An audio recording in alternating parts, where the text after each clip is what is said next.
Sitarama project మన పక్క నుంచే పోతుంది, కామేపల్లి నుంచి పోతుంది, ఏనుకూరు నుంచి పోతుంది, గార్ల నుంచి పోతుంది, డోర్నకల్ నుంచి పోతుంది. సీతారామ మొదలుపెట్టి 8 సంవత్సరాలు అయింది.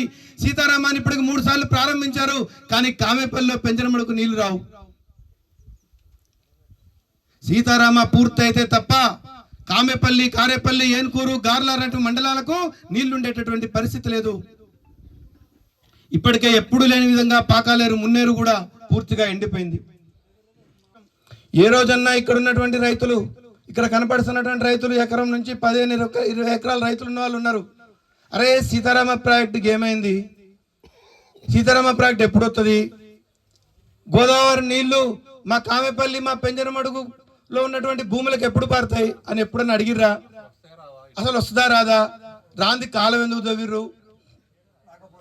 ఈ మధ్యనే సీతారామ ప్రాజెక్టు గురించి గార్ల, బయ్యారం, డోర్నకల్, కామేపల్లి, కారేపల్లి, ఏనుకూరు, ఈ గుండాల, ఇల్లందు, టేకులపల్లి ఈ మండలాల రైతులందరితో సమావేశం పెట్టాలా? అసలు ఈ సీతారామ ఎటుపోతుందో తెలియదు. ఒక ఆయన ఏనుకూరులో గండి పెడతాడు, ఒక ఆయన ఈడ గండి పెడతాడు. అది బత్తరాం దాకా వచ్చి పాలేరులో పోతుందంటారు. మనం కళ్ళప్పకి చూస్తున్నాం, అది వచ్చేది లేదు, పెట్టేది లేదు. ఎప్పుడు వస్తుందో తెలియదు, వస్తుందో రాదో కూడా తెలియదు. సీతారామ ప్రాజెక్టు వస్తే తప్ప ఈ 10-15 మండలాలకి నీళ్లు రావు, సమస్య లేదు, నీళ్లు రావు.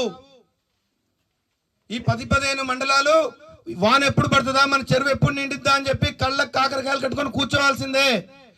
చెరువు నిండితేనే మన పంట పండుతుంది, నిండినాక కూడా గ్యారెంటీ ఉండదు.